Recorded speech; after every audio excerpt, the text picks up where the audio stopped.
Hi friends!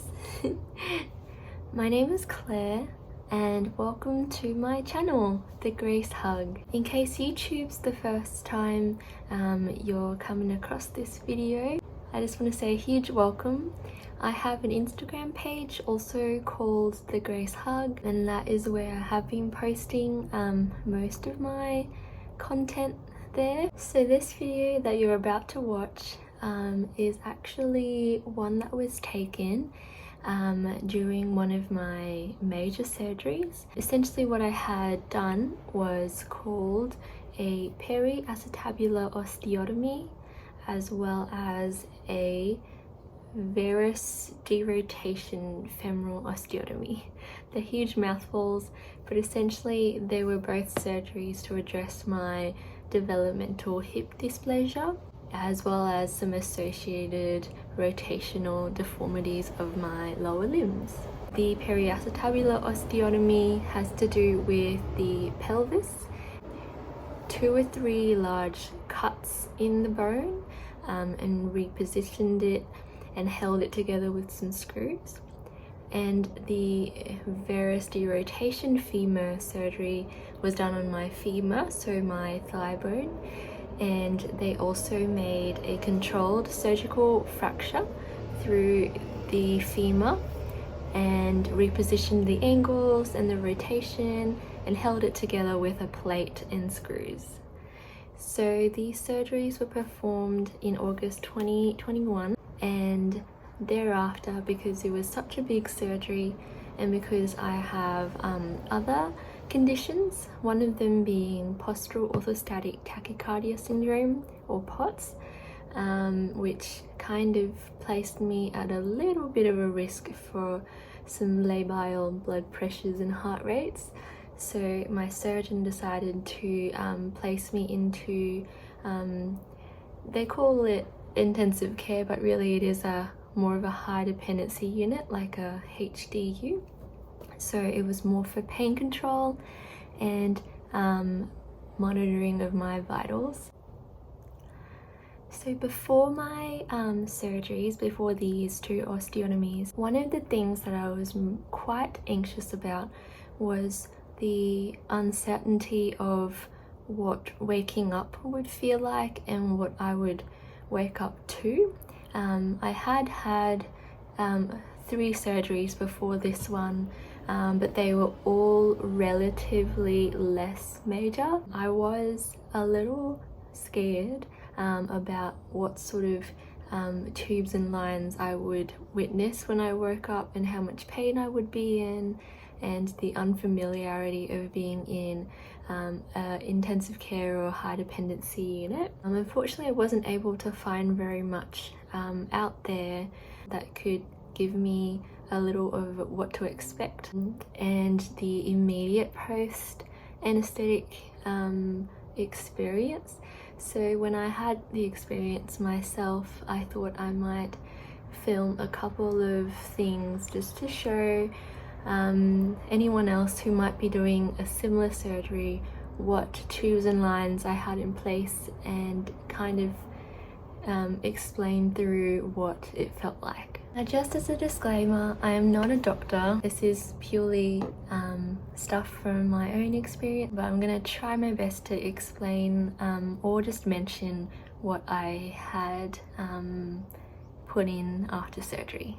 So the first thing that I had was an IV cannula, so an intravenous cannula that was in the back of my hand, and I actually had 2 of them, so one in my left and one in my right, and on one of them it was even further split into 2 separate tubings. As you can see, I don't really know the technical names of these. One of the tubings was getting some saline into me, so some hydration, and the other tubing was delivering me pain medication through a PCA machine, a patient-controlled analgesia machine, which had a button that was connected to it. Whenever you wanted some pain medicine or you felt like you're in pain, you could push the button and it would release some pre-calculated dose of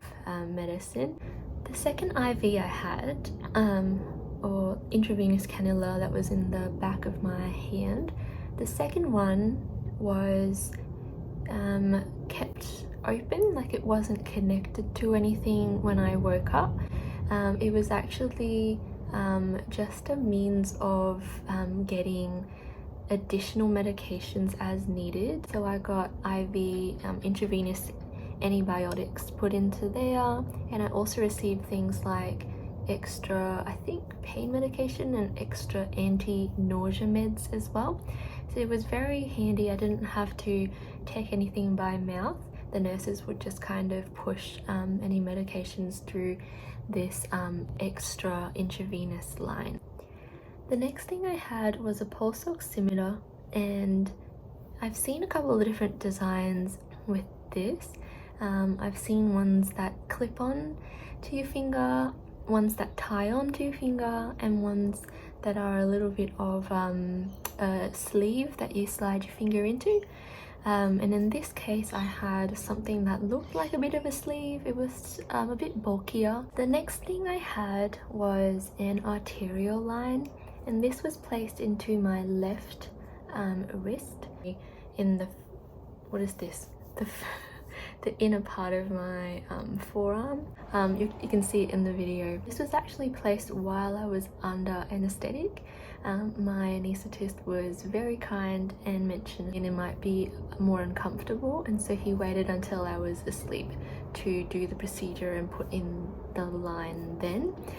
So the arterial line, I'm told, and what I understand, is to monitor, or was to monitor, my blood pressure, and they also, I believe, took some blood out of it for blood tests as well. I also had several electrodes placed on my chest area, and these are little stickers that are connected to the vitals machines, and they're for cardiac monitoring. Those were placed in surgery, and there they remained pretty much for my entire mission, even after the wires had been disconnected. But they are just stickers, and again, they don't hurt. The only thing that was interesting about them was that they were really sticky, so it took a little bit to take them off afterwards. I also woke up to some oxygen prongs in my nose, nasal prongs, and those were delivering some oxygen to me. I was required to keep them on while I was getting intravenous medications, and yeah, they're not really too uncomfortable. I did find that after a couple days with it, that my nose and like nasal passages started feeling quite dry, and I did have a little bit of like a very minor nosebleed from just like the dryness and the rubbing, but it wasn't too bad. So now moving on to the tubes and attachments I had to my lower half. I first of all had something that I don't know what the technical name that they use in hospitals are, but from what I can find on Google, it seems to be called IPC, Intermittent Pneumatic Compression Devices. I called them calf cuffs, which is a phrase that can be quite a tongue twister.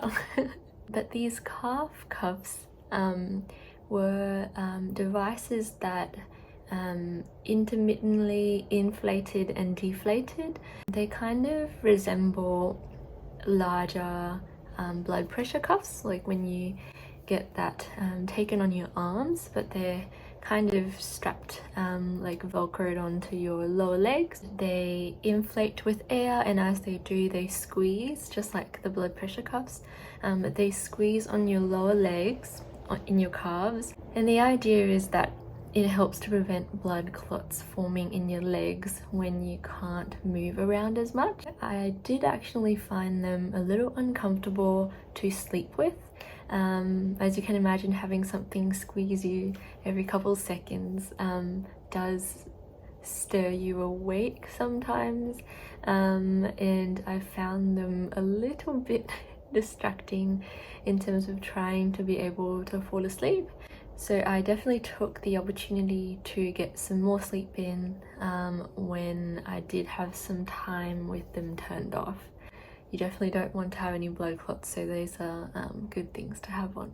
I had also a Foley catheter in my bladder. I couldn't mobilize to get up to the bathroom, so having something that would drain urine so that you don't have to move to do that was actually really good. I was nervous about how it would feel because I hadn't had a urinary catheter before, but it doesn't actually hurt while it's there.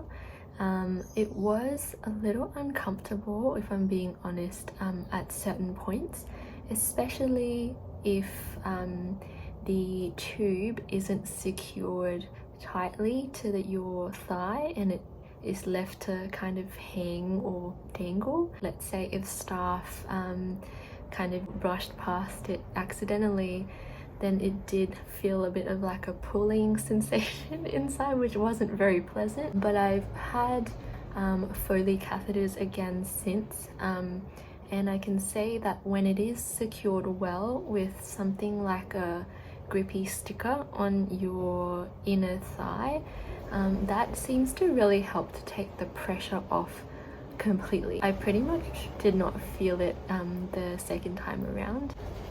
There wasn't anything much as well to the removal of it. I was worried about how it would feel coming out when it was getting taken out. It just feels like you have to urinate as they pull it out, but I think taking a breath in and out as they do that really helped me. For this surgery as well, they waited until I was under anesthetic to insert the catheter. As someone who has had since then a catheter placed while awake, I was definitely grateful that for this surgery I was under and out for the actual insertion part. The last attachment that I had to me was something called an on-cue pain ball infuser.